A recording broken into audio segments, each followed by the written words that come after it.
di mana aranjeun ningali neuleuh kanyataan Gusti Allah mere ka hamba-hamba ka manusia-manusia maya sauna sakumaha kahayangna dibere bari netepan kana maksiat terus tapi dibere curcor maksiat terus tapi terus bae kamahmuran ditambah-tambah ku Gusti Allah.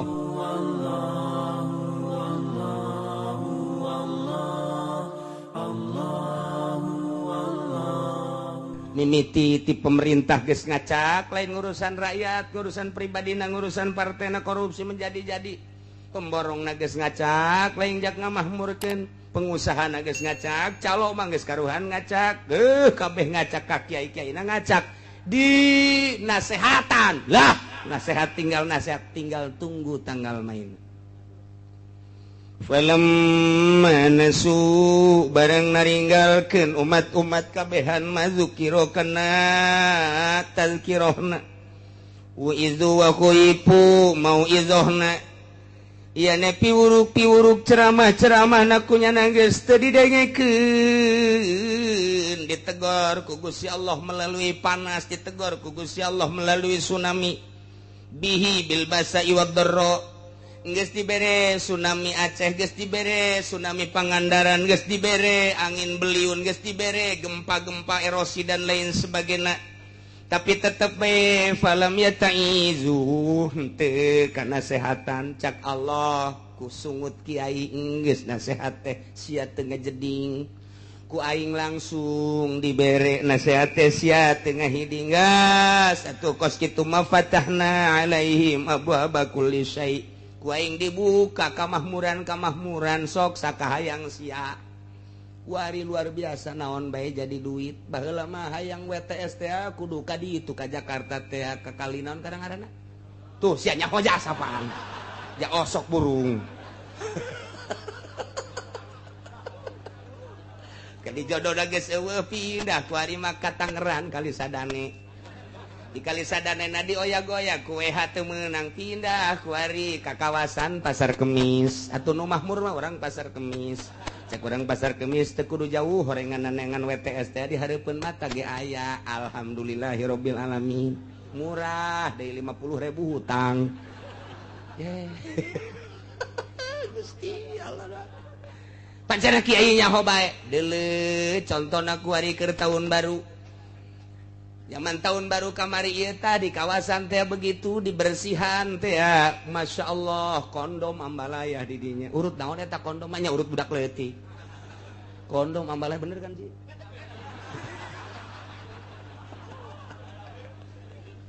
Ji eta tanda bukti teh kondom teh aja. Allah ya Rabbi. Tanyakeun ka polisina betul.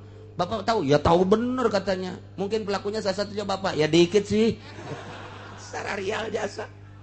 Masya Allah berbagai kawasan-kawasan di tempat lapangan-lapangan terus bahkan di kontrakan-kontrakan di perumahan-perumahan anu encan terisi ternyata begitu diselidiki kondom ambalayah. Masya Allah Gusti Allah geus puguh nu nyieun minuman lantaran aya kekerasan teu meunang cak polisi teh aya aturanana ulah teh atuh ku ari mah minuman anda diasupkeun ka dirigen merekan.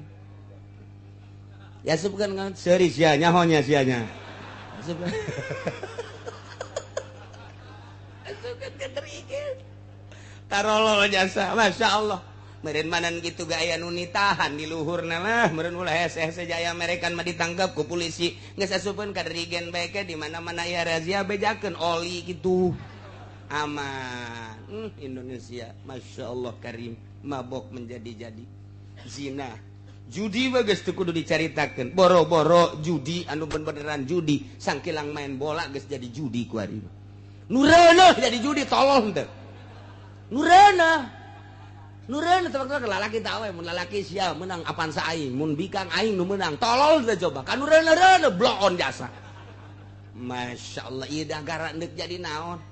Kiai nyaritakeun nasehatna geus teu didengekeun terus-terusan ditegur ku Allah geus teu didengekeun fatahna alaihim abwaaba kulli syai mahmur luar biasa ngajual naon bae jadi duit hayang maksiat di hareupeun mata teu kudu hese-hese babaturan maksiat geus loba jasa dilindungi anu luar biasa fatahna alaihim abwaaba kulli syai awas hatta idza farihu bima utu sehingga nyana ketika bubungahan ku kanikmatan nu dibikeun ku Gusti Allah awas lantaran takabur sombong akhadnahum baghtatan bakal sakaligus ku Gusti Allah ke disiksa beurang kabeh fa idahum mublisun ke kakarak tidinya nyana putus asa aing kaduhung amat kos kieu ieu mah paeh asana ngahareupan siksa aing tah sia aing kamari teu ngazakat kaduhung amat paeh ieu mah aing aing teu gandenge ka kiai aing mah paeh ieu mah ieu tuker ngabangun masjid mun kamari dibangunkeun ka masjid beres aing mah paeh kabeh putus asa tina naon-naon nu kunyana ditinggalkeun ngal bisa daya geus fa idzahum mublisun ya Allah kos gitulah ieu kaayaan umat tiba heula kuali bangkawarah jasa Amerika emang sumber bangkawarah sekedar kanyaho bae ieu bakal disiksa ke kabehan geus kumaha kitu lantaran kamari ieu mah kakara tokoh-tokoh Islam doang ieu pesanan-pesanan Amerika lain lalagaan di unggal negara tuh di organisasi anu jahat Amerika mesen bunuh pesanan Amerika bahkan ieu nu ditangkap gak pesanan Amerika lain lalagaan lantaran dideteksi ku Amerika saha aya nu bangun Indonesia boga kekuatan pesen ya Allah ya Rabbi Gusti inggis jasa ieu mah sakedar nyaho bae disaruakeun jeung ayat ieu bahayana kabehan urang ieu ulah dikira eta harta ti teh lain pesanan Amerika pesanan sarua bae lamun kukula dicaritakeun naon salahnya nyana atuh janyana mah eta mah sakadar usaha transaksina di luar kenegaraan kemudian manehanana suap menyuap untuk melangsungkan kitu urusan usahana apa negara dirugikeun jah henteu kemudian loba anak buahna dan lain sebagainya tapi kan eta geus pesenan geus ieu keur secara kituna bae adapun hutang ka negara pan tanggung jawab fisikna ge aya ieu mah keur carita pesenan di jero eta teh geus aya kasalahan mah ngeun keur carita loba keneh nu leuwih eta kota ditangkep encan dipesen ku Amerika moal kebal deui tetep kapesen dipesenan bakal aya sabaraha cenah kiai nu dipesen moal dibere nyaho ku aing atuh kono aya deui ke moal kebal deui ge muncul deui cenah teu salah dipesen ku Amerika asal geus aya dina ruang lingkup praktis di politik digabajukeun negara pesenan Gus Dur emang sanu nurunkeun lain Megawati lain sasata mangan sakadar kuda doang Amerika Soeharto sanu nurunkeun Amerika kuari SBY dioyak-oyak ku masyarakat tetep bae nyana jadi atuh Amerika nan can nurunkeun lantaran kontribusina masih keneh akur ji negara urang geus lain negara Indonesia asli geus jadi negara Amerika nah ieu teh asing hade geus dinasehatan ku rektor ku dekan geus dinasehatan ieu teh ku para dosen mahasiswa bergerak kiai nu nyaho geus bergerak tapi masih keneh bae awas palamma nasu namun nyana ninggalkeun karena nasihat-nasihat para mahasiswa dosen ninggalkeun nasihat para kiai-kiai nu nyaho ditegor tetep bae awas sakedeung deui moal kebal deui dibuka ku Gusti Allah karasa ku urang mahmurna awas sakedeung deui bakal akhadnahum baghtatan fa idahum ya Allah ya Rabbi goyang deger ditendak wah jatuh naon sakedeung doang gede wah sarariun euy kemana ieu urang woi awah deui aduh nyetel TV deui nyetel video deui ya Gusti Allah lain istighfar kai awas ya sakaligus kakarak disakaliguskeun ku Allah gunung meletus dan lain sebagainya fahum fa idzahum mublisun na'udzubillah min dalik Gusti Allah mantak sing hade jasa sing hade mantak riwayat Ibnu Amir anna Nabiy sallallahu alaihi wasallam qol idza ra'aytumullaha ta'ala yu'til ibad ma yasha'una ala ma'asihim fa inna dzalik istidrajun minhu lahum ngeri gasa di mana aranjeun ningali neuleuh kanyataan Gusti Allah mere ka hamba-hamba ka manusia-manusia maya sauna sakumaha kahayangna dibere bari netepan kana maksiat terus tapi dibere curcor maksiat terus tapi terus bae kamahmuran ditambah-tambah ku Gusti Allah eta teh fa inna madzalika istidrajun minhu, eta teh istidraj ti Gusti Allah. Baik secara keseluruhan ku urang kasaksian ku ari di negara urang maupun perorangan si eta teh jamabok jajudi tapi pan dibere bae padahal mah jazinah bae istidraj moal kebal deui dalekeun ku ari aya lurah jual beli 2 kali 3 kali terus bae pamajikan ge leuwih ti 4 5 genep terus bae ya cak jara jateuna naon teu salah teu naon moal kebal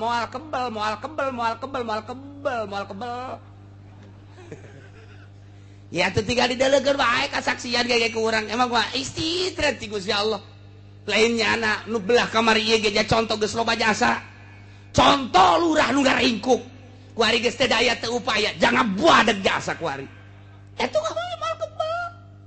moal kebal lain lurah bae kabeh jeung imam mamumna jeung mamumna moal kebal mun teu gegeran istighfar sia-sia ngade ngamakmum ka dinya di calo-calo moal kebal deulekeun geus rarangsadan calo nu ti heula ge kuari boga teu boga sapeda kempes-kempes acan jalo bajasa kamari ieu mah mobilna nu mewah nu herang teh anu nyana tuh bangunan anu agreng teh anu nyana kuari anggeus lamun salah sing ada teh lamun salah aduh mantan camat anu baheulana istimewa jasa kerja di camat tanggung buadeg jasa nu teu bisa ditanya ku rakyatna kuari geus kolot ngeringkuk bae imah saaya-aya kendaraan teu gablek paeh geus teu bisa teu boga naon ibadah teu jaloba jasa camat teu kudu dicara teu kudu diomongkeun ku kula teu kudu nya nyaraho mamang ge leuwih nyaho malah mah ya dulur mah amang pan camatna ge je teu jaloba jasa eta teh istidraj sing hade tah eta keur nyaritakeun batur ku ari sing hade ka diri urang oh aing besi di istidraj bae lamun dibere kokocoran ku Gusti Allah harta loba jasa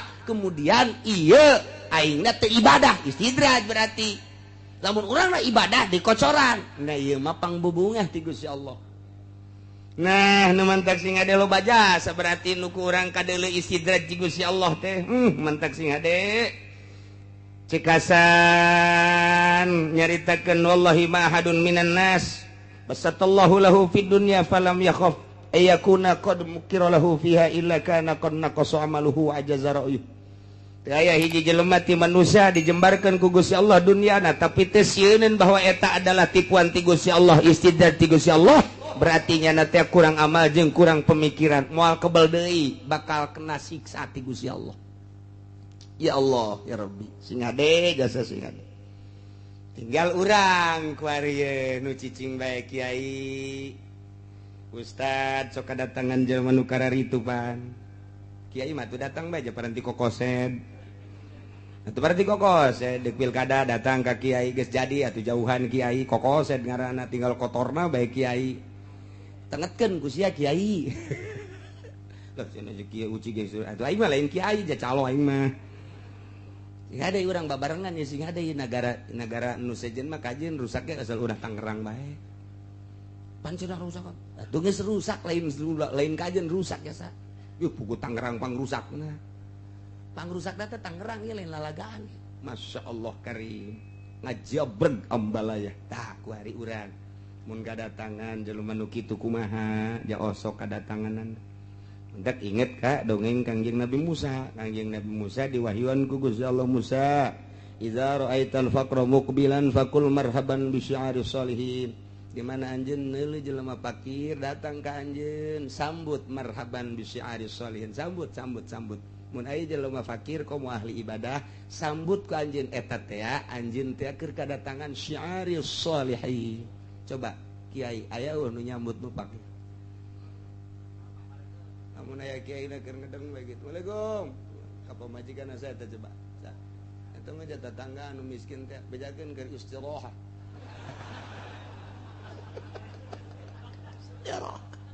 Jeung sayupon. Masyaallah. Ieu urang can bisa jadi kiai ge can bisa. Can bisa urang keur kiai. Waalaikum. Saya tak. Kita menini cenah. Nini ya bangun nama kempleng tawang menta-menta bejakeun keur sare can bisa jadi kieu teu bisa nyambut Waalaikum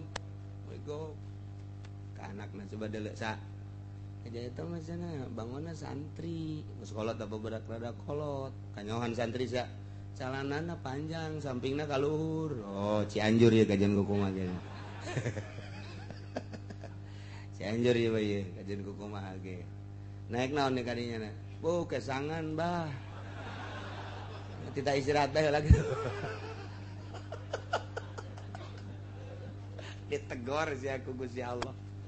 Ditegor. Jauh orang dititana ge kuduna marhaban bi syi'aris sholihin mun aya nu kos kitu. Masyaallah. Marhaban ya ahlallah marhaban. Tangkep urang. Oh, kebeban ceget.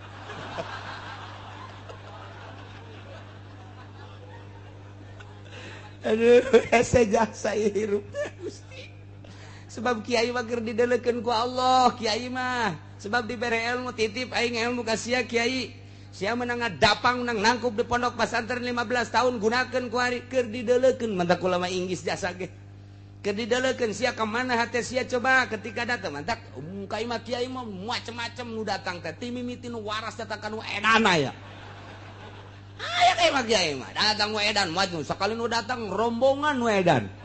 Masyaallah ieu kumaha menyikapina awas keur didelekeun ku Gusti Allah. Je mangkumaha eta teh utusan Allah. Nek dikumahakeun ieu tah eta datang ti mimiti nu susah kuduna mah marhaban marhaban sambut. Duh nu miskin mah datang cari kayak gitu. Cai nginumna gelek lek. Oh kurang kene tambah.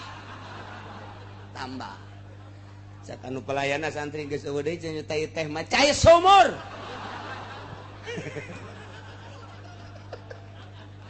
Sada mah asal cai bae geus habek. Teu kudu nu amis-amis nu kitu ieu. Sambut. Bu, masyaallah geus dibere cai ge geus bunga jasa komo diajak dahar geus katarimakeun jasa. Ieu teh lain sakadar sakitu cak Gusti Allah neuleukeun. Bagus ya nyambut tambah aing nang aing ngiriman teh. Mantap ka Kangjeng Nabi Musa mah kos kitu marhaban bi syi'aris sholihin. Datang nu miskin teh kudu bunga, datang nu pakir kudu bunga. Di aku pangleuwih ngakuna nu pakir jeung nu miskin. Mantap lamun aya kiai ngahormat ka camat salah, ngahormat ka bupati salah. Naon? Sebab kiai mah keur magahan rakyat leutik. Ketika nyana berdampingan bangga jeung bupati cak bapak-bapana santri je ai nyana dihormat ai aing teu balik sia. Cak bapana balik ulah mondok di dinya. Kunaon atuh aing teh dihormat datang ka dinya. Pugunya da dikiaikeun ge ku aya anak-anak aing mondok di dinya. Nyana teu ngahormat ka aing, puna aing mah kesangan bae ka dieu pan. Leumpang naik ojek. Betul, pada itu mah dihormat jasa aing teh ditanya-tanya acan. Balik ceng, pindah mondokna. Awas ya, nang sae teh nang Allah. Salah ngacak ke kiaina. Pugunya nama magahan ge rakyat leutik.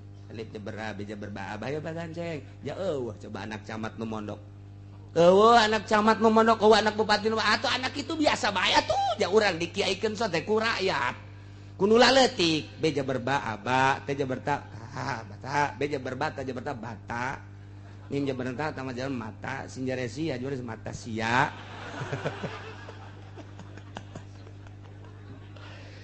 Nah, kuari Musa wa idza ra'aital ghaniya muqbilan ilaika faqul zambun ujilat uqubatu. Di mana aya nu datang ka anjeun jelema sugih menghadap ka anjeun sambut ku ucapan zambun ujilat uqubatu. Dosa anu moal kebal deui bakal kena siksa. Mun aya nu sugih kos kitu. Kangjeng Nabi Musa merenung, ya Allah ya Rabbi, apakah seluruh nu sugih kudu kitu? Ucapkeun nama kitu ngan haju deketan coba nu sugih Musa. Baik di kalangan pemerintah maupun di kalangan rakyat mun aya nu sugih deketan. Geus dideketan kumaha? Ajak coba titah nangtungkeun syiarus sholihin sarua jeung pakir. Lamun pakir dan janjeurkeun agama ku syiarus sholihin ku pakirna. Lamun sugih ajak titah nanjeurkeun syiarus sholihin ku sugihna. Ajak deketan ku maneh. Geus dideketan dipentet titah meulikeun mobil. Ulah. Eta nu salah teh kos kitu. Aya kunaon tuh? Ajak coba ngabangun masjid. Mun daekeun teruskeun babaturanana. Ajak coba ngabangun pondok pesantren. Mun daekeun terus babaturanna. Musa ajak ajak coba ngabangun syiar-syiar agama aing. Majelis taklim mun daekeun terus, mun jana teu daekeun ulah dibaturan tah mah atuh. Berarti ngan pamer doang hartana. Tah eta di zaman Kangjeng Nabi Musa dibere wahyu model kos kitu.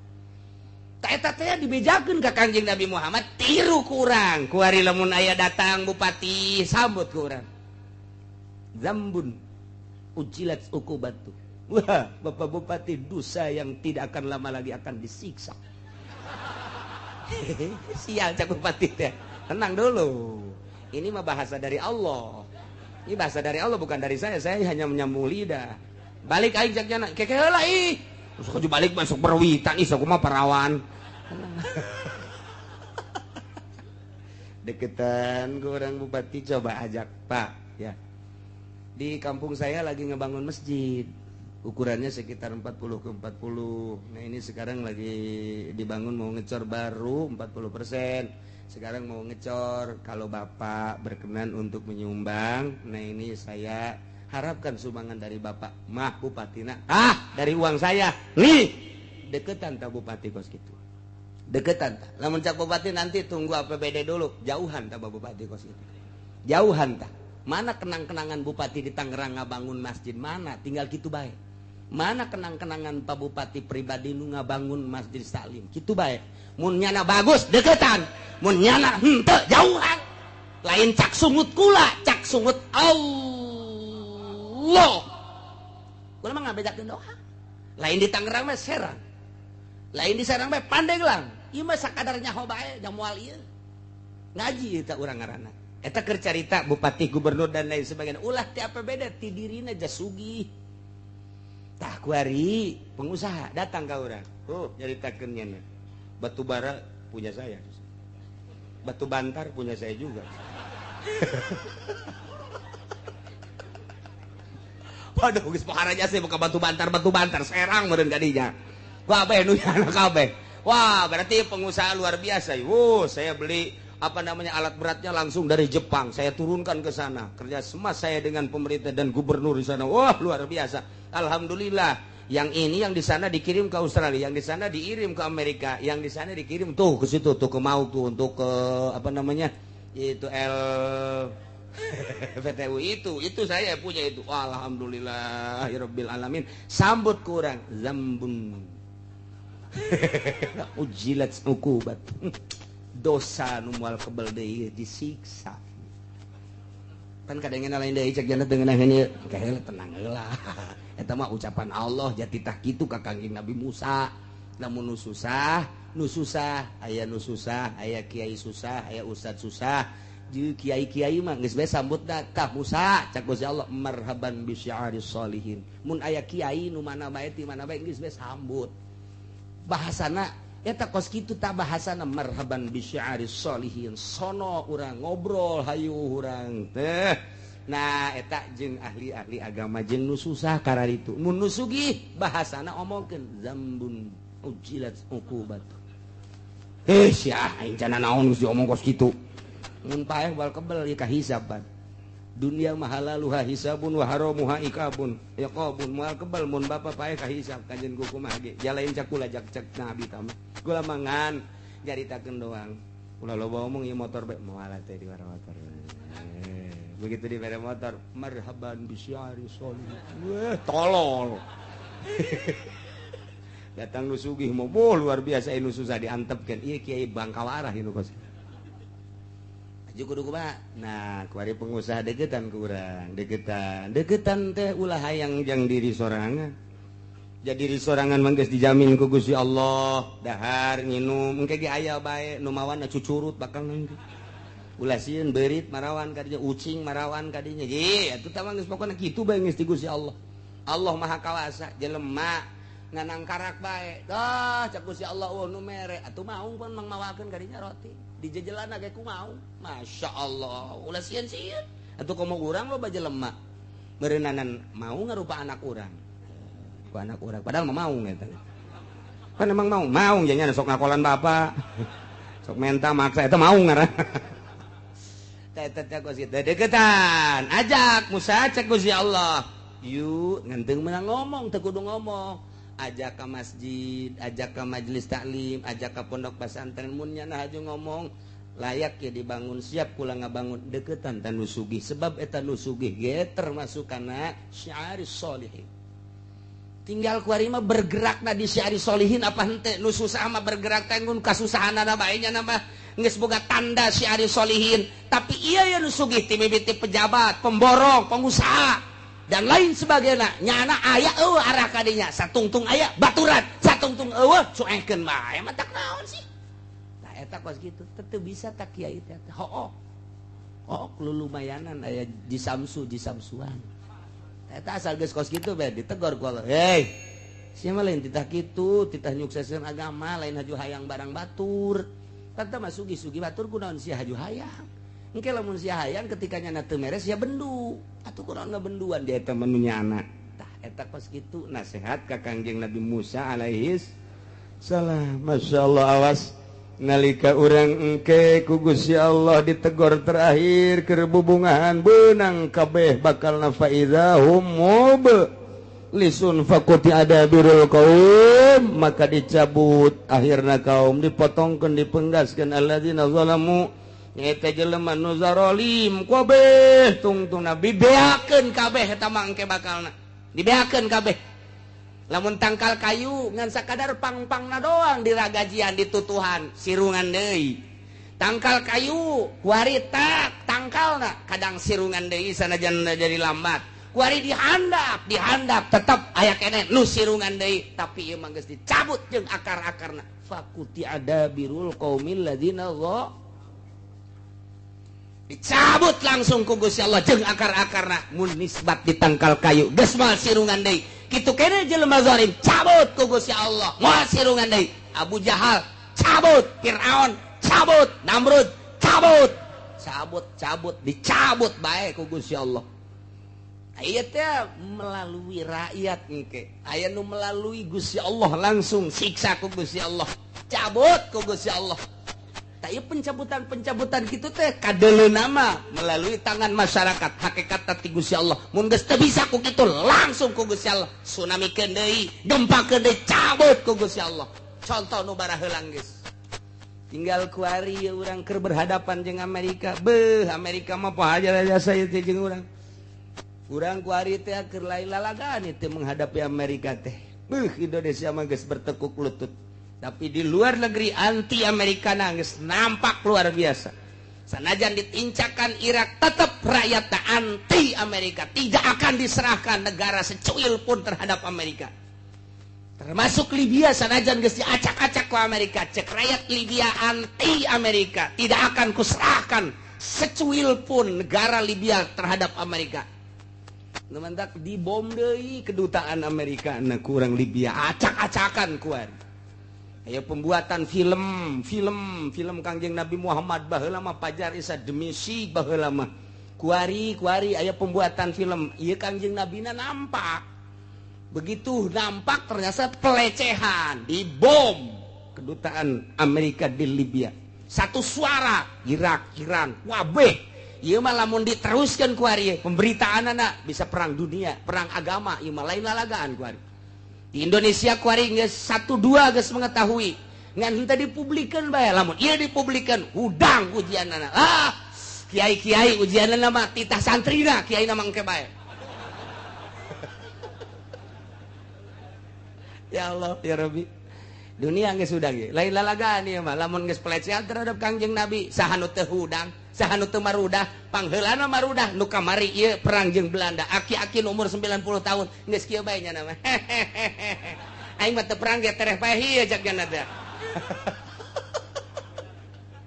Ye ulah disangka lamun geus pelecehan ka Kangjeng Nabi, urang ya Nabi salam alaika ya Rasul salam alaika kuali dilecekeun mun teu hudang.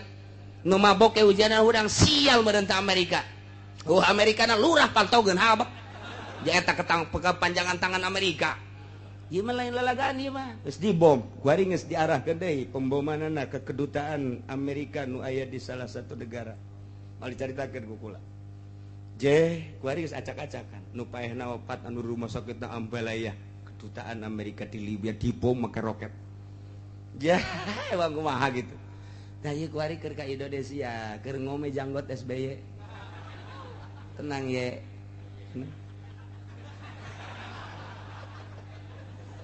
aduh ampun Masya Allah karim nah ya ayatnya numantak rahimallahu abdan tadabbaru hadhil ayat Allah merewelas asih ka jelema anu mikir jeung inget-inget kana ieu ayat lantaran lamun kurang ditadabur dipikir urang bakal mengarah kana tobat loba maca istighfar ka Gusti Allah Subhanahu wa ta'ala mun urang boga anak bejaan sing hadeceng gitu lantaran ieu keur fatahna alaihim abwaaba kulli syai' besi ka dituna akhadnahum bagtatan sing hadeceng adapun urusan Allah ngan urang aya geus tobat matuh ngeunaheun bae sing hade kata tangga urang anu judi teh sing hade ja ieu mah geus teu bisa temempan ku sungut kiai geus temempan ku Gusti Allah ieu mah geus tinggal nyiksa we cak Gusti Allah sia ku utusan aing ulama-ulama temempan ku aing na bae geus temempan cak nya naon deuk lupat ka mana sia ku aing digempakeun deui sia akhadnahum bagtatan naudzubillah min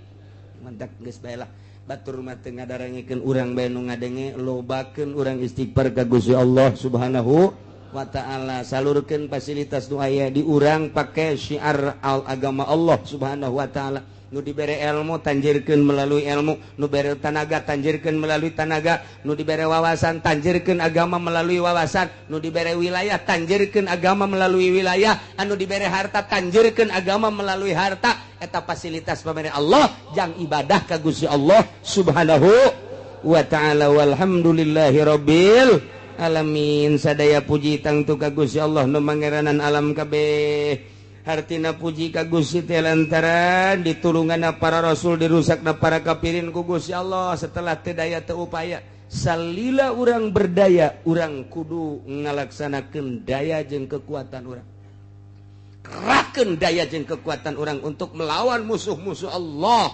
ketika urang teu berdaya tetapi urang teh geus terjepit jasa doa ka Gusti Allah Allah maha uninga ke Allah anu nurunkeun adab langsung sakaligus kitu bae geus hese-hese kuari di Jakarta atuh pemilihan gubernur teh geus mulai kafir coba eta teh kumaha sagoreng-gorengna ai muslim pan rada deres pas bagus-bagus kafir pan musuh walan tardo angkal yahudu walan nasor hatta tattabi'a millatahum ngaran kafir mah musuh bae sajahat-jahatna nu muslim lantaran eta mah maksiat ngaranna ta eta pan geus mulai diduet-duetkeun ku sekarang itu eta kakara hiji encan ka negara ka daerah-daerah nu seje geus jeung calon-calon lagi nu bararagus deui ieu mah tinggal fatahna alaihim abwaaba kulli syai' kadituna akhadnahum bag naudzubillah min zalik geus teu daya teu upaya engke bakal aya bantuan Allah Subhanahu wa ta'ala deuleu dina alam tara kaifa fa'ala rabbuka bi ashabil fil ashabul fil geus teu daya teu upaya nu ngajagaan Baitullah serahkeun kudu ngajagaan aja nu Gusti abdi mangan sakadar ngurusan abdi bae jeung ngurusan onta abdi atuh ai Baitullah mah nu Gusti mangga jad teges-teges takawasa teh ya turun pan burung ababil kitu bae urang mah tah ieu selalu kitu jeung kitu ngan teu meunang kitu bae memehna tetep kudu berupaya urang ngalawan sekuat tenaga ketika nyana aksi nyeun seserang-serangan atawa nyana aya aksi pelecehan-pelecehan seperti film dan lain sebagainya ya otomatis nu mentak urang kuari encan kukumaha di luar negeri manggeus pohara memehna tetep urang ngadoakeun ka ahli-ahli Allah saagama urang nu aya di luar negeri baik di Libya di Irak di Iran gitu di Saudi Arabia, Yaman dan lain sebagainya, Timur Tengah seagama atau di urang kabehan seagama. Urang ngadoa mudah-mudahan diberi kekuatan ku Gusti Allah Subhanahu wa taala, diberi istiqomahan ku Gusti Allah Subhanahu wa taala sehingga tetap agama Allah tetap jaya, agama Allah tetap luhur melalui ahli-ahli Allah Subhanahu wa taala. Saparantosna Gusti Allah nyaritakeun tentang dosa-dosa. Dosa teh aya dosa gede kabair ngaranna. Zina, mabok, ngabunuh, eta nu kitu ngaranna kabair-kabair. dosa teh dosa sogoir neule awewe noel awewe eta mah sogoir tanu kos kitu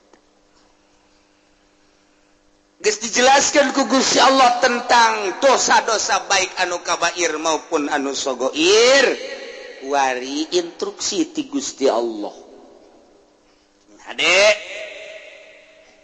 kudu dipatuhi ku urang kudu di tengah-tengah ku urang supaya urang aman tina larangan-larangan aman urang tina bebendu Allah subhanahu wa ta'ala cik Gusti Allah wa zarullahiral ismi wa batinah wallahu alamu bimaradi wa zaru jeung tinggalkeun ku anjeun utruku tegese taringgalkeun ku anjeun zahiral ismi wa batinah dosa-dosa nu zahir dosa-dosa nu batin dosa zahir teh ala niatahu dosa anu ngedeng kadeuleu ku mata berarti dosa-dosa jasad dosa nu patalina kana awak zahir kadeuleu ku urang nomor kedua dosa anu batin nu tersembunyi sir nu aya di jero kolbu jauhan dosa zahir jeung dosa batin teh wajib kudu dijauhan kurang tinggal gitu insyaallah di zaman jahiliyah baheula zinah teh zinah lamun zahir eta dianggap dosa tapi lamun tersembunyi teu kanyahoan eta teh halal di zaman jahiliyah teh boga aturan kos kitu tah lamun ngalakukeun zina jelas-jelasan kadeuleu kanyahoan ieu kena sanksi hukum haram tetep di zaman jahiliyah ge aya haram halal aya sebab baheulana aya hukum yakni kitab Injil nu diturunkeun ka Kangjeng Nabi Isa alaihis salam setelah kabelah dia 500 tahun lenyap ditahrib punyana 500 tahun ka dieu akan hukum sadaek-daek bae sanajan aya eta hukum teh teu dipaelu ku jelema teh saat eta teh turunlah Kangjeng Nabi urang Kangjeng Nabi Muhammad sallallahu alaihi wasallam dibere wahyu Al-Qur'anul Karim iyalah teu beda jeung Injil teu beda jeung Taurat teu beda jeung Zabur hiji nauhidkeun ka Gusti Allah hukum-hukumna akur bae zina baheula haram ku ari ge haram mabok baheula haram ku ari ge haram terus akur-akur bae adapun aya perbedaan-perbedaan jeung Injil jeung Taurat ku ari perlu dikoreksi coba Injilna tahrif apa henteu coba Tauratna tahrif apa henteu ja anu nurunkeun hukumna nurunkeun kitabna Allah kene kecuali bangsa puru-puru nu sautak saeutik yang mungkin aya beda ngan mayoritas nama aku nih kulantaran zaman jahiliyah teh seperti eta kabelah dieuna masih keneh eta teh hukum-hukum kos kitu teh tak dilakonan zina ketika kadeuleu nah ieu kena sanksi ketika sembunyi mah teu kanyahoan caknya halal zina teh di zaman jahiliyah kuari di zaman SBY hampir kos zaman jahiliyah kuari teh ieu hampir jasa mirip malah leuwih bahaya kuari leuwih jahat kuari baheula mah lamun aya anu kadeuleu kena sanksi zaman jahiliyah mah kuari mah dicitra ambalaya heuh nu kena sanksi dicitra ambalaya tah di dinya tah di mana kiai tah di mana lah pokona di tah beta di tah di mana sih kawasan ku bake kiai nyaho eta barang liwat cangcut ambalaya teu kaburu kacokot beureun ku cenah ya Allah ya Rabbi ai di dia dipuri mah aman alhamdulillah artina aman teh di kukumaha ge teu kukumaha aduh Gusti Allah lagu ge perzinahan di urang ya Allah ya Rabb kumaha buang di akhirat ieu tanggung jawab negara terhadap pezina-pezina perlakuan-perlakuan. Ya Allah ya Rabbi ada ringgis jasa ieu. Nu liar geus sakitu luar biasa lobana. Anu dilokasikeun ku pamarentah khusus Ambalaya sarua. Anu geus aya, anu encan aya dek dijieun deui loba. Geus puguh di hotel mah. Geus puguh tempat rekreasi mah. Kuari Ambalaya di unggal-unggal perumahan. Masya Allah. Leuwih tibatan zaman jahiliyah. Di zaman jahiliyah mah tadi anu ngedeng mah nu jelas nu zahir kena sanksi. Lamun anu sasamaran kakarakterna naon. Kuari mah nu jelas nu samar. Masalah. Leuwih jahat. Masya Allah. Matak turunlah ayat ieu wa zarullahiral ismi wa batinah. Tinggalkan kumarana kabeh dosa nu zahir anu kadeulean ku mata nu patalina jeung awak baik dosa kabair maupun dosa sogoir wa batinah jeung dosa nu tersembunyi anu ayana di jero hate. Dosa naon anu di hate? Dosa hayang kalem ku jelema salat, hayang kadeuleu ku tatangga salat, hayang kadeuleu ku mitoha salat, hayang kadeuleu ku pimitohaeun salat, hayang kadeuleu ku murid salat, hayang kadeuleu ku guru keur carita salat. Keur carita puasa kitu kene ria. Ieu adalah batin dosa nu aya di jero hate. Lempengkeun Allah. Nu nitah salatna Allah, anu ngalaksanakeunana nu ngamampuhkeunana nu ngawasakeunana Allah, nu rek kaganjarna ge Allah. Kalau bae sia tuh. Lantaran ke urang di akhirat teh kapan dipanggil ku Gusti Allah. Prede. Abdi nun coba salatna periksa malaikat, periksa ku malaikat. Tata salat tarawih ta. Hayang naon ta salat tarawih ta? Coba hayang ka aing apa hayang kalem? Hayang kalem. Kusaha baca hayang kalemna? Ku pimitohaeun. Mana pimitohaeunana? Mana panggil? Panggil pimitohaeunana ka dinya. Tah. Ieu jelema tarawih. Liwat ka imah sia jeung deui nyana salat tarawihna hayang kalem tak ku sia ku pimitohaeun. Cak Gusti Allah titah cokot ganjaranna kanu hayang di alam tah. Cokot tapi mitohaeun lah. Nama tuh teu bisa ngaganjar, anda teu bisa ngaganjar, bilukeun ka ditu. Ka mana? Itu tuh. Itu mah seuneu, ka seuneukeun. Dikanarakakeun. Batin da batin. Naon deui? Hasud. Batur nu maju warungna nyana nu gering. Batur anu maju usahanana anu bengek. Batur anu kabeli mobil nya nu ngap-ngapan. Batur anu kabeli deui mobilnya anu diopnam. Ieu garana hasud nu kos kitu. Ieu teu meunang aya nikmat di batur haju nyangkelik bae. Eta panyakit batin nu kos kitu ngaranna. Wari sombong. Udah kos kitu bae ku tetang kototeng. Ya Allah, mobilna jeung nyanana dibeli ku aing, kabeuli kabeh. Eta ngaranna sombong tak kos kitu tah. Bisa naon si sia teh aing ngadu jeung aing sombong ngaranna. Boga naon si sia aing jeung aing sombong ngaranna. Atawa keur sorangan bae rarasaan ja aing pangsugihna, aing pangkasepna, aing pang sagalana ujub.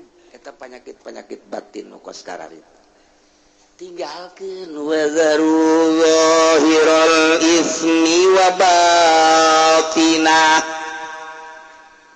Dosa-dosa anu zahir mah anu kadeuleu ku urang kuari dosa teh hartina nu julayaan jeung parentah Allah Subhanahu wa taala nu kitu ngaranna dosa tinggalkeun. Urang mah pan kuari nu diparentah ku Gusti Allah teu dilaksanakeun, nu teu diparentah dilaksanakeun, dosa malulu urang. Leletikanana urang di hareupeun imah isuki-suki bae mantes mandi bari ngaroko aya kopi di hareup. Nu merena pamajikan urang cek pamajikan anak bari diuk di sisi haji ke kamana teh seur bedeulean tuh nu liwat loba jasa cakeun eta nu liwat loba jasa neuleukeun karyawan itu mah rada bagus tuh budak tuh. Caknya nama meureun teu dosa eta ngomong kos kitu teh neuleukeun kos kitu tah eta. Ya Allah ya Rabbi. Yang geus kolot umurna 60 tahun. Ya numpuk-numpuk dosa mata doang yang lumayan da dicolok ke ku malaikat eta.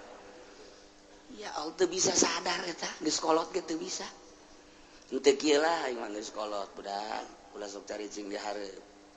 Kunaon emang ge? Lah ribet aing nulis sia. Aing kalangan ku sia. Tolol teh Ki Haji. Sok dirija. Sok nyian dosa, neraka sia, mata sia tah. Geus bae urang kudu nama tinggalkeun nu geus manggeus bo aing 50 tahun ka tukang deuleuhan bae teu katobatan meureun kumaha. Geus kuari mah moal deui aing. Hayang-hayang teuing mah neuleukeun nu di imah bae. Jadi siap, diuk diharap, buka baju. Nek naon aing hayang neuleuh di jalan mending neuleuh nu sia. Dala kutang buka. Ih, sok yana naon lain naon lain deuleuh sia mah halal. Daripada aing neuleukeun batur. Ayeuna lah, incuran deuleukeun di.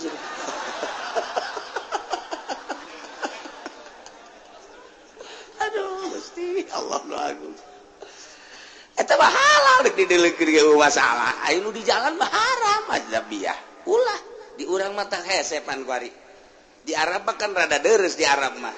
Sajore-jorena di Arab lantarannya mah make borongsong pan ka dieu. Kadang-kadang matana ge atuh teu kadeuleuan kapan make cadar. Deres urang teu bisa neuleuh di Arab teu bisa neuleuh. Sejahat-jahat dari Arab pelebah aurat tetap mereka tutupan. Coba di urang mah masya Allah tuh hese aja udah pakai jilbab. Ayah ge jilbab sakit sapotong. Ada deres guys. Ayah ditutupan ayah ping-ping kemana-mana. Dia kumaha dari Cibayeu. Geus hese baik orang di Indonesia mah jadi urang ieu hese jasa. Mata kata asal keluar berarti imah mata mah geus berdosa bae pasti jasa. Mata mah geus pasti jasa. Mantap kuariba atuh nu bagus mah geus ulah ka mana cicing bae di imah cak tatangga teh jeung cak murid-muridna kiai bloonnya kunaon emang bloon nya ditahan ulah ka mana nya ka mana bae kiai teh si tolol ka mana bae ja kuariba dek kiai dek teh saha asal geus loba keluar we pasti bae neuleuh aurat. Ajupan iya hatena encan bisa aja encan dimimitian dijaga pan kunyana. Encan dimimitian dijaga, encan dimimitian di naon gitu ngaranna di lempeng-lempeng hatena. Ai kitu mah nu geus tapakur sering gitu ngabebener hate. Ketika aya beureum atawa teu melu rada deres. Pan encan nyanana encan ka arah batin asal neuleuh nu geulis atuh aya sir. Asal neuleuh nu goreng cakate teu resep tamah padahal tak kikituan teh doraka pan itu mah hideung itu mah pendek eta doraka pan kos kitu teh cak Allah pan eta buatan aing kabeh kunaon atuh sia ngagoreng buatan aing lain hayu ku sia disyukuri kadanan sia atuh ku syukuran mah ulah-ulah ngomong janjieun teu becus atuh pan sia mah padahal buatan aing urang tapi teu sadar pan kadinya satungtung urang can ngaberesan hate kitu bae urang deuleuhna naon ge aju kadeuleuh bae pan ku urang naik angkot kebeneran jeung si Mbak make rok mini pan di dinya sanajan urang make sorban dideuleukeun bae tadi komo mun teu make sorban sakilang make sorban bae cakate di udah seutik deui tah asana urang make nyere mah disingkapkeun ku urang eta kumaha alaqora zahirul ismi zahir dosa lu zahir eta kakarak mata doang masyaallah encan cili encan kabelah dituna hatu ayeuna mah kitu main catur encan main gaple main remi encan main bola kabelah dituna encan gegendengan jeung awewe encan kabelah dituna mah kholwah jeung awewe di kamar kabelah dituna mah kabair mawaan simba zahirul ismi wadar tinggalkeun wa batinah inu hese mah tarolah nu zahir mah beureun ai ustad teuing mah nyana kajaga ku ka ustadan tad itu resep daek atuh aing mah daek kan aing korep ustad Pak geus lain ka Allah nya ge sarua lain ka Allah teh ge isharap teh meunang Allah berarti teh mah kadeuleu ieu mah lain atuh aing pan ustad budak kumaha cenah lamun aing mah mawa kos kitu eta kan eta kos kitu teh geus teu bagus eta jadi nyana teh kahalangan ku ka ustadan lain ku Allah jadinya nama sieun geus sieun digorengkeun ku manusia lain ku Allah sanajan kos kitu rada deres belah heuladanna rada deres belah daripada diomong di tak ustad ngeboncengan si mbak aing mah karena Allah lillahi ta'ala Allahu akbar ustad tolol aduh Gusti Allah ya sejasa ya sejasa ya jauhan dosa ya urang ya Allah ieu kakarak dosa zahir doang komo dosa batin mah nu nyaho iwal ti Gusti Allah meureunanan ieu dosa urang ria teh ujub teh takabur teh nu mantak itu dipetakeun teh dosa teh di dieu aya latifatul qalbi di dieu teh aya nafsul lawamah al-lawam al-hawa al-makruh al-ujbu al-ghibah ar-riya az-zulmu al-kidbu al-ghaflah nah eta teh nu kudu dipiceunan lalaunan ku urang bari merenung ka Gusti Allah miceunan laom cuad-cawad ka Gusti Allah miceunan hawa miceunan makruh miceunan ujub terus bae ku urang aja ti dieu ti handap ka dieu nafsul ammaratu bisu nafsul ammaratu bisu teh naon ieu teh eusina teh nah al bukhlu al hirsu al hasad al jahlu al kibru as syahwat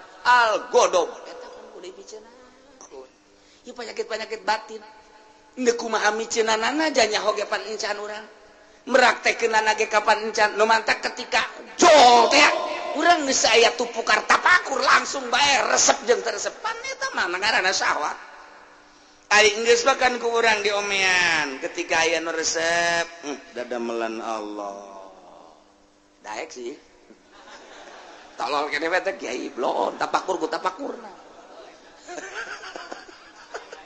itu bener tapi rada dere ketika mangyan sakit tuh baik mantak atuh sanajan kuku bahagia tetep bae ka Allah boga pikiran kieu atuh nyana-nyana urang-urang lantaran jasa sanajan dideulekeun nyana can puguh daekeun jeung dina daekeun ge jaing mah teu maksud kan mantep kan mantep dideulekeun resep eta mah syahwat lah ulah atuh pan urang nanggeus terus-terusan mikiran tafakur jadi aman ketika orang neuleuh di kota nya parutih nya bagus ngalaluis tapi lamun urang ku nafsu mah bagus amat nafsu kan resep amat nafsu kan tapi lamun urang dipikir mah jieu atuh nyana-nyana urang-urang kunaon dideulekeun jasana jan dideulekeun nyana can puguh daekeun di mande jan dina daekeun ge jaing mah teu maksud deuk naon dideuleut tuh ngadoraka-doraka saha tadi kota nu boga pikiran kos kitu ayo coba ye sabaraha ribu jelema teu ceuli anu kos kitu bae ge ulah ki haji ulah lain ki haji dah bae lah ki haji na malah mah bagus amat jata akur jeung nu di imahnya tolol tak ki haji coba ayo mantap kajar resep ka kota ge ka kota deui lah bukan cuci mata lain cuci mata ngerebakeun mata eta titah ditinggalkeun wazaru zahirul ismi wa batina masyaallah yes aja digalkeun di urang mah ieu bab aurat bae di Indonesia ieu mah di Indonesia sajasa di Arab mah rada deres lah di Arab mah rada diris rada mentak eta urang hese jasa ketika tawaf satu sisi urang teh dititah tawaf satu sisi urang tawaf teh babarengan jeung awewe tarolah ai ukuran ka sentuh jeung awewe mah urang bisa taklif ka mazhab lain ketika urang teu bisa ngamankeun wudu urang bisa urang taklif ka mazhab Hanafi nu bagus berarti wuduna keneh lantaran eta mah sapaket ngaranna wudu teh jang toab jadi toab jeung wudu sapaket berarti kudu ti wuduna bagi anu ngarti tapi lamun nu teu ngarti wuduna wudu Syafi'i toabna toab Hanafi pembatalanana ja bodoh teh atuh teu naon ja bodoh mah da dituduh-tuduh emang bodoh bae bodoh ieu cenah kula mah bodoh neuk dibawa ka kuburan bae kieu cenah mah hook tolol bodoh hook teu bisa sapaket mah wudu jeung salat jeung tawaf sapaket. Nah kuduna ti wudu heula taklif ka hanapi kemudian jeung tawaf namun bisa. Nah belajar kurang bisa eta mah gampang. Ketika orang antal jeung awewe gampang tama taklif ieu aing geus ka hanapi teu batal. Tapi miceunan resep mah itu budak geulis amat hese. Aduh itu orang Libanon bangun irungna mancung jasa. Lain babacaan innal afwa wal afiyah. Subhanallah walhamdulillah wala ilaha illallah wallahu akbar. Shalatu wassalamu ala Rasulillah sallallahu alaihi wasallam. Allahumma inni as'alukal afwa wal afiyah wal mu'afatad daimah. Kuduna mah maca eta endan mancung amatnya. Irungna bagus tah. Masya Allah orang mananya? KTP-na orang mana? Suratan gitu. Nomor HP-na sabaraha tolol tah budak. Keur tawaf. Kapanggih jeung urang India, kapanggih jeung Pakistan, kapanggih jeung Libanon, kapanggih jeung urang Turki. Urusan tawaf nama babari, pembatalan nama babari, miceunan eta tah resep nu hese. Nah, iya satu sisi urang dititah, nungguan ulah aya jelema awewe moal aya datang ke Ira ge. Eta. Kabeneran urang jeung urang takron yang hideung. Beran hidung janamnya rombongan brus urang aja nya hidungnya bau teh budak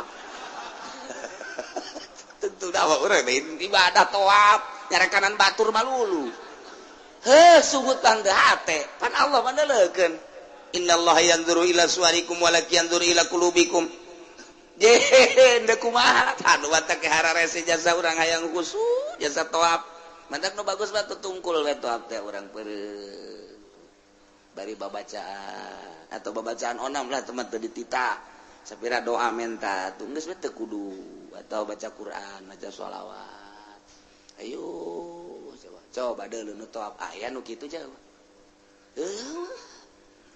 malah masuk nutur-nutur saya nutur nah lumayan cek nya teh keur tawaf lumayan encan sae aja geus beres urang di masjid yuk baik ye pantitah nelekeun Baitullah Allahumma zid hadzal baita tasyrifan wa takriman doana terus bae doa eta keur teu ngadoa ge geus nelekeun Baitullah urang diganjar 20 derajat nelekeun bae gitu sakedeung mah nelekeun kieu aya nu liwat bancung eleh Baitullah ku irung urang ieu muter ka dieu aya deui nu ti ditu ka dieu muter deui Baitullah nah teu kadeung eta urang hese Masya Allah matak Fudel bin Iyad bangis teu ka masjid-masjid Jumat geus henteu eta mah bagi jelema nu keur ngabersihan batin tah ilah huwa zaruhul ismi wa batinah tarolah nu zahir mah meureunanan pangkat ustad pangkat kiai mah rada deureus rada bisa rada encan aya bisa mah rada tapi pelebah batin mah hese jasa ria teh ujub teh anu tadi dicaritakeun teh masyaallah sakitu hesena dua eta tadina latifatul qalbi jeung latifat jeung nafsu latifatun nasi inna nafsala ammaratun bisu esina sakitu tadi nah ieu nu hararese mah kos kitu nah eta teh nu kudu dipiceunan teh urang teh hirup memeh maot supaya miceunan panyakit eta ulah ngahayalkeun hayang jadi wali ulah ngahayalkeun hayang jadi solihin ulah piceunan bae etana wali mah datang sorangan ketika Kangjeng Nabi Musa hayang kapanggih jeung Allah hese jasa hese Kangjeng Nabi Musa teh hayang kapanggih jeung Allah datang ka menta kapan Kangjeng Nabi Musa maka Gusti Allah hayang kapanggih jeung Gusti teu kapanggih-panggih hese sakalina Gusti Allah deuk manggihan Kangjeng Nabi Musa Kangjeng Nabi Musa maksudna deuk dibere kapanggih jeung Gusti Allah di Gunung Tursina syarat-syarat teh loba jasa hiji puasa heula 40 poe dua kudu miceunan segala rupa nu aya di awak baju ulah leuwih ti hiji bae Musa teu meunang kapanggih jeung jelema selama 40 poe eta teh riadoh Kangjeng Nabi Musa sagede Kangjeng Nabi Musa nu dipilih ku Gusti Allah hayang kapanggih jeung Gusti Allah syaratna loba jasa jeung hese ketika kapanggih jeung Gusti Allah teu kuateun Kangjeng Nabi kharasaiko nah musruk Kangjeng Nabi Musa tapi Kangjeng Nabi urang mah teu hayang kapanggih jeung Gusti Allah Gusti abdi mah kumaha Gusti bae jadi ciptakeun teh ku Gusti abdi mah nu penting mah abdi mah ngalaksanakeun parentah-parentah Gusti ngajauhan larangan Gusti instruksi ti Gusti titah nyampikeun ka umat ku abdi bakal disampai-sampaikeun kitu bae abdi mah Gusti teu hayang kapangijeng Gusti Allah jol dijemput ku malaikat Jibril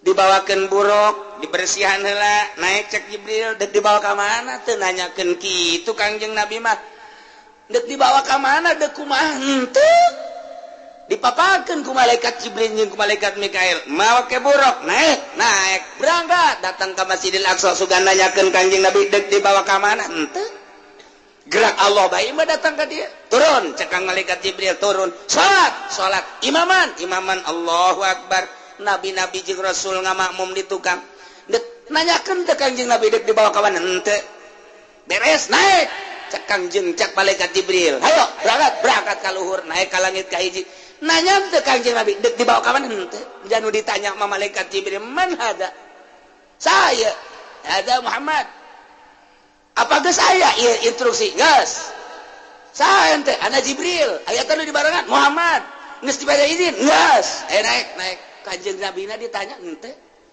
Kangjeng Nabi mah nanya doang aya teh saha aya di mana henteu nanyakeun deuk dibawa ka mana henteu teu boga maksud tah urang ibadah teh titah nuturkeun kos kitu ulah hayang kapanggih jeung Allah ai salat henteu tolol teh coba pakai udeng-udeng pakai jubah set deuk ka mana deuk ka Allah woi zohor moal aing moal zohor geus liwat aing mah zohor syariat mah kos kitu mah aing mah geus datang ka hakikat waduh ranteh habak bebeutkeun lain kita iya beda Kangjeng Nabi Musa dipanggil ku Gusti Allah setelah hayang teu kuateun Kangjeng Nabi Musa Kangjeng Nabi urang mah tenang bae sebab naon teu hayang ngan ngalaksanakeun parentahanana begitu datang ka Sidratil Muntaha malaikat Jibril mah teu kuat cek Kangjeng Nabi Jibril atuh bareng jata tadina bareng lain wilayah kula mah ngan datang ka dieu doang cek malaikat Jibril naik bae ka dieu kula mah ajur ceknya jadi ulah sok haju ngaleuwihan wilayah ulah sing hade